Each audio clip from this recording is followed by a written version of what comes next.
Imagine putting on an outfit that feels like a second skin, no flashy logos screaming for attention, just effortless elegance and quiet confidence. But what if the story behind this quiet luxury isn't as calm as it seems? What if it's actually rooted in rebellion, revolution, and a few surprising twists? Welcome to the Chiu Style Podcast, where we explore the history and sustainable future of lifestyle aesthetics. In this series, we uncover the hidden stories behind the everyday things that shape how we live, dress, and express ourselves, stories you probably never thought about, but definitely deserve to know. Today, we're stepping into the world of minimalism and quiet luxury, the refined, understated aesthetic that's taken over our social media feeds. You know the look: soft, neutral knitwear, perfectly tailored trousers, and that effortlessly polished vibe that says, "Oh, I just threw this on." Stick around, because this story has far more layers than you might expect. Let's rewind to where it all began. Minimalism in fashion didn't start as a TikTok trend. Its roots go all the way back to the early 20th century. Picture the aftermath of World War I. Society was changing, women were stepping into new roles, and they were ready to leave behind restrictive corsets and excessive decoration. Then came Coco Chanel, who famously said, "Simplicity is the keynote of all true elegance." Her little black dress completely changed the game. Practical, versatile, and timeless. It was a quiet rebellion against the extravagance of the Belle Epoque. Fast forward to the 1960s and 70s, when minimalism exploded as an art movement.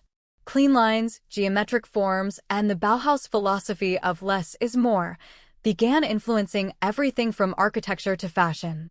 By the 1990s, designers like Helmut Lang and Jill Sander brought that aesthetic into the mainstream. After the oversized shoulders and excess of the 80s, people were craving something that felt lighter. Neutral palettes, high-quality essentials, and clothes that complemented the body instead of competing with it. It wasn't just about looking good, it was about feeling unburdened. Quiet luxury is really the modern evolution of that idea. Think of the rose understated cashmere sweaters, or Phoebe Philo's era at Celine. No flashy logos. Just impeccable tailoring and fabrics that feel luxurious the moment you touch them. At its core, quiet luxury echoed the old money mindset, wardrobes built to last for generations, where quality mattered far more than quantity. Meanwhile, in Japan, designers like Yohji Yamamoto and Rei Kawakubo created their own poetic version of minimalism, with oversized silhouettes and deconstructed garments that challenged Western fashion while embracing restraint. Picture a sunlit atelier, where skilled artisans obsess over every last stitch. Or an old photograph of a woman sitting at a Paris cafe, wearing nothing more than a simple knit sweater, yet looking effortlessly elegant. Minimalism wasn't born in a corporate boardroom. It grew out of cultural change, economic realities, and a deep desire for authenticity. Who would have thought that stripping things back could feel so revolutionary? But the story isn't all polished and picture-perfect. Minimalism has its darker side, too. The minimalist boom of the 1990s happened alongside globalization and the rise of low-cost manufacturing. Ironically, the same movement that celebrated buying less also helped create the conditions for fast fashion to thrive. Some brands embraced the understated aesthetic while relying on exploitative labor practices behind the scenes. And that perfectly soft beige sweater? It might have come from farms with questionable animal welfare standards or through production processes that consume enormous amounts of water. Still, there are some genuinely inspiring twists. Minimalism helped blur traditional gender boundaries. Coco Chanel borrowed elements from menswear to give women more freedom, both physically and socially.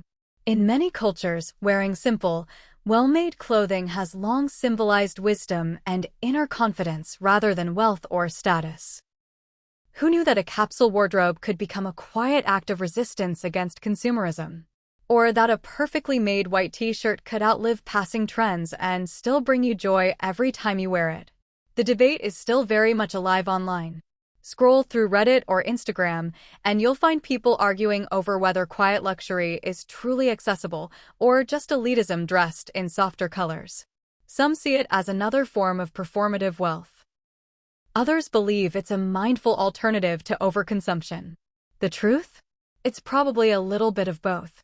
And that's exactly what makes this story so fascinating and so deeply human. Now, let's zoom out and look at the bigger picture. Around the world, minimalism and quiet luxury take on very different personalities.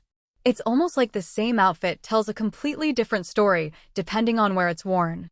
In Europe and North America, this aesthetic is often associated with old money elegance. Picture a weekend in the Hamptons or a classic London townhouse. In those settings, blending in with refined, understated style is almost a form of social currency. Think warm camel coats, crisp ivory shirts, and charcoal gray tailoring.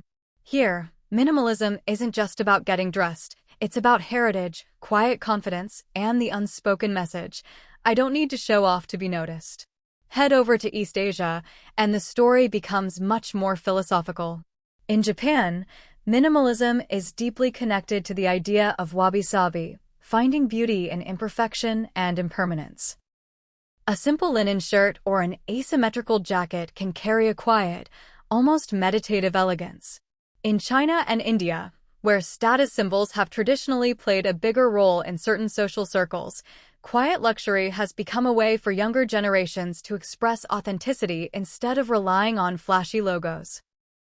In Vietnam, many young consumers are taking it a step further by pairing minimalist style with ethical values, choosing brands that prioritize sustainability and fair trade so their wardrobes reflect what they believe in. In Scandinavia, minimalism perfectly captures the spirit of hygge, where comfort and functionality go hand in hand. Those clean, understated pieces aren't just beautiful, they're built to survive long, freezing winters while still looking effortlessly stylish. Picture a Dane cycling to work in a simple wool coat that's equal parts practical and elegant. Meanwhile, in parts of Latin America and Africa, local artisans blend vibrant traditional textiles with minimalist silhouettes, creating looks that honor cultural heritage without feeling overdone. Bold wax prints paired with clean tailoring become something that's both striking and beautifully balanced. What's fascinating is that the exact same oversized blazer can tell completely different stories. In New York, it might signal confidence and ambition in the workplace. In Berlin, it could become an artist's effortless creative statement. Minimalism has never been a one-size-fits-all formula. It's more like a mirror, reflecting each culture's own definition of elegance. And maybe that's what makes quiet luxury so compelling. It leaves enough room for people from completely different backgrounds to express themselves in their own understated way. But if we fast forward to today, that polished image of minimalism starts to lose a bit of its shine. Even a style built around timelessness and the idea that less is more comes with an environmental cost. The fashion industry is one of the world's biggest polluters, responsible for roughly 10% of global carbon emissions, more than international flights and maritime shipping combined. Even a beautifully made sweater that's designed to last a lifetime can require thousands of liters of water and enormous amounts of energy to produce, especially at industrial scale. And thanks to today's global supply chains, a single wool coat might begin on a sheep farm in Asia, travel to a dyeing facility in Europe, and eventually end up in a luxury boutique in New York or Paris, all while racking up a significant carbon footprint along the way. Climate change is making things even more complicated. Droughts are threatening traditional wool-producing regions, cotton harvests are becoming less predictable, and generations of craftsmanship are increasingly at risk. The bigger irony is that overconsumption hasn't disappeared, it has simply changed its appearance. On social media, quiet luxury trends come and go at lightning speed. Fast fashion brands rush to release affordable versions of the latest, expensive-looking aesthetic, and before long, countless low-quality garments are worn only a handful of times before ending up in landfills. Synthetic fabrics shed microscopic plastic fibers every time they're washed, sending hundreds of thousands of tons of microplastics into rivers and oceans each year. Behind the scenes, some factories producing these polished-looking garments still rely on long working hours and underpaid labor. The next time you're sipping your morning coffee in that perfectly oversized linen shirt, it's worth asking yourself, where did it come from? How many hands touched it before it reached your closet? And where will it end up once you're done with it? This isn't about making anyone feel guilty. It's simply a reminder that our everyday choices add up. When billions of people around the world are all striving for bigger, better wardrobes, the planet inevitably feels the weight of those decisions. Minimalism was originally about reducing excess. But once it's mass-produced, commercialized, and turned into another trend, it can end up creating an entirely different kind of burden. The good news is that hope has always been part of the story. Faced with these challenges, people didn't stop. They started looking for better solutions. And little by little, those solutions are making the future look brighter and far more promising. On the production side, many brands are already taking meaningful action.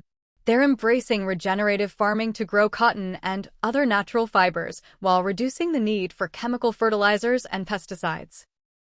At the same time, blockchain technology is making supply chains more transparent, allowing consumers to trace a garment's journey all the way from the farm to their closet. AI and climate monitoring systems are also helping farmers manage fields and grazing land more efficiently, reducing water waste and crop losses while making production smarter and kinder to the planet. Innovation is perhaps the most exciting part of this transformation. The circular economy is gaining real momentum. Designers are beginning to think about a garment's second life from the very beginning, making pieces easier to repair, resell, or fully recycle. Low-impact dyes, organic cotton, recycled polyester, and even lab-grown alternative fibers are becoming increasingly common. More and more brands are also adopting stricter ESG standards, focusing not only on environmental impact, but also on workers' rights and supply chain transparency. These changes are still in their early days, but they're helping turn sustainability from a marketing buzzword into a genuinely viable business model. And for the rest of us, our choices matter more than we might think. You don't have to become a sustainability expert overnight. It can start with something as simple as choosing versatile, timeless pieces that are built to last. Support brands that carry fair trade or GATS certifications. Build a capsule wardrobe that values quality over quantity. Learn a few basic repair skills, swap clothes with friends, or explore secondhand and vintage shopping. They're practical, enjoyable, and surprisingly rewarding. That's where minimalism reveals its real strength. It's not about giving up the things you love. It's about consuming more thoughtfully and with greater intention. As the saying goes, sustainability isn't about being perfect. It's about making better choices, one step at a time. Every mindful purchase is a vote for the kind of world we want to live in. And when minimalism is practiced with intention, it has the power to transform not only our wardrobes, but the future of fashion itself. Speaking of living and dressing with intention, if today's conversation inspired you to explore your relationship with clothing a little more deeply, you might enjoy the Sustainable Fashion Starter Kit.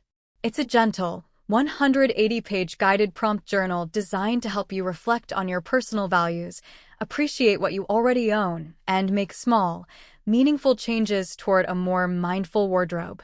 It's not about rules or guilt. It's about asking better questions, making more intentional choices, and creating a style that truly feels like you, while being a little kinder to the planet. If that sounds like something you'd love, you'll find the link in the description below. Sometimes, the clothes hanging in our closets have traveled much farther than we ever imagined, from quiet revolutions in history to the questions we're asking ourselves today. Minimalism and quiet luxury remind us that true elegance isn't about having more. It's often found in restraint, intention, and the connections we create with the things we choose to keep. Here on the Chiu Style podcast, that's exactly what we love exploring. Because behind every everyday object is a story that can help us live a little more thoughtfully and a little more intentionally. Thank you so much for joining me on this journey. If today's episode gave you something new to think about, don't forget to like this video, subscribe to the channel, and turn on notifications so you won't miss our next exploration. Until next time, dress gently, stay curious, and take care. See you soon.